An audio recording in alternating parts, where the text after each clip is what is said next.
પારડી દુષ્કર્મ હત્યા કેસ 25 દિવસમાં 8 મર્ડર કરનાર આરોપીને પકડનાર વલસાડ પોલીસનું સરકારે સન્માન કર્યું।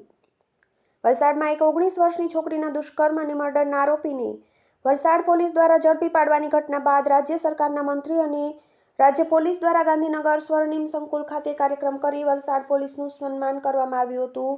આ કાર્યક્રમમાં રાજ્ય સરકાર દ્વારા 12.50 લાખ રૂપિયાનું ઇનામ પણ જાહેર કરવામાં આવ્યું હતું। વલસાડના ઉદવાડા ખાતે 14 નવેમ્બર 2024ની ઘટના થઈ હતી, જેમાં 6:30 વાગે પોલીસને જાણકારી મળી હતી। આ ગુનાની તપાસમાં 4 ડીવાયએસપી, એલસીબી, એસઓજી કુલ 300 જેટલા પોલીસકર્મીઓની ટીમ બનાવી હતી, જેમાં ઘટના સ્થળેથી નખ, બેગ, કપડાં વગેરે મળ્યું હતું, જેના પરિણામે વલસાડ પોલીસે આરોપીને ઝડપી પાડ્યો હતો અને 8 જેટલા મર્ડરના ગુનાનો ભેદ પણ ખોલ્યો હતો।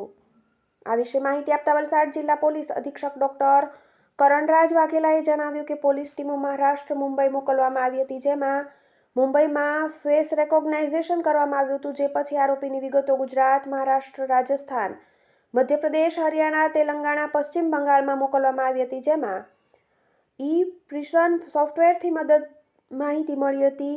ત્યારબાદ આરોપી મૂળ હરિયાણાનો વતની હોવાની વાત સામે આવી હતી, જે બાદ પોલીસ દ્વારા તેના વતનમાં પરિવારને રાઉન્ડ અપ કરવામાં આવ્યા અને તેની વિગતો કાઢવામાં આવી। વધુમાં તેમણે જણાવ્યું હતું કે આરોપીએ છેલ્લા 3 મહિનામાં 15 જેટલા રાજ્યોમાં રેલવેમાં ટ્રાવેલિંગ કર્યું હતું। આરોપી અપંગ હોવાથી ટ્રેનમાં મફતમાં મુસાફરી કરતો અને એણે 16 જેટલા મોબાઈલ અને 5 જેટલા સિમ કાર્ડ વાપર્યા હતા। દાદરથી વાપી આવતી ટ્રેનમાં આવતો હતો તે વખતે આરોપીને પકડી પાડ્યો હતો। તેની સામે 4 રાજ્યોમાં 13 જેટલા ગુના દાખલ કરવામાં આવ્યા હતા। આરોપીએ આંધ્રપ્રદેશ, કર્ણાટક, ગુજરાત, પશ્ચિમ બંગાળ અને તેલંગાણામાં મર્ડર જેવા ગુના કર્યા હતા। આ કેસની તપાસમાં 300થી વધુ પોલીસ અધિકારીઓ, 200થી વધુ જીઆરપી, આરપીએફના કર્મીઓ કામે લાગ્યા હતા અને 2000 જેટલા સીસીટીવી ફૂટેજની તપાસ કરી હતી। ગૃહ રાજ્યમંત્રી હર્ષ સંઘવીએ પોલીસની કામગીરીને બિરદાવી હતી। તેમણે કહ્યું હતું કે એક જિલ્લો કઈ રીતે સારી રીતે કામ કરી શકે છે, કઈ રીતે એસપીએ કામ કર્યું હોય, જેલ સિપાઈ અને વાપી પોલીસ સ્ટેશનના કોન્સ્ટેબલથી કેટલા લોકોને ન્યાય અપાવી શકાય છે તે માટે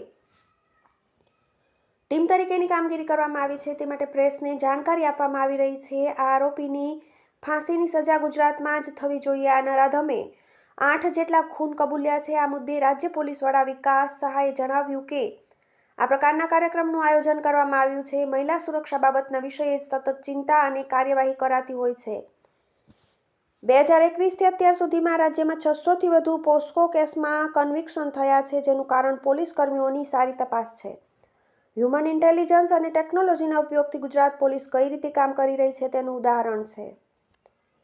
ટેકનોલોજીના ઉપયોગથી ગુનાના પીડિતોને ન્યાય આપવાની પ્રક્રિયા છે, જે નવા 3 કાયદામાં જોગવાઈઓ છે। TV18 news, Valsad.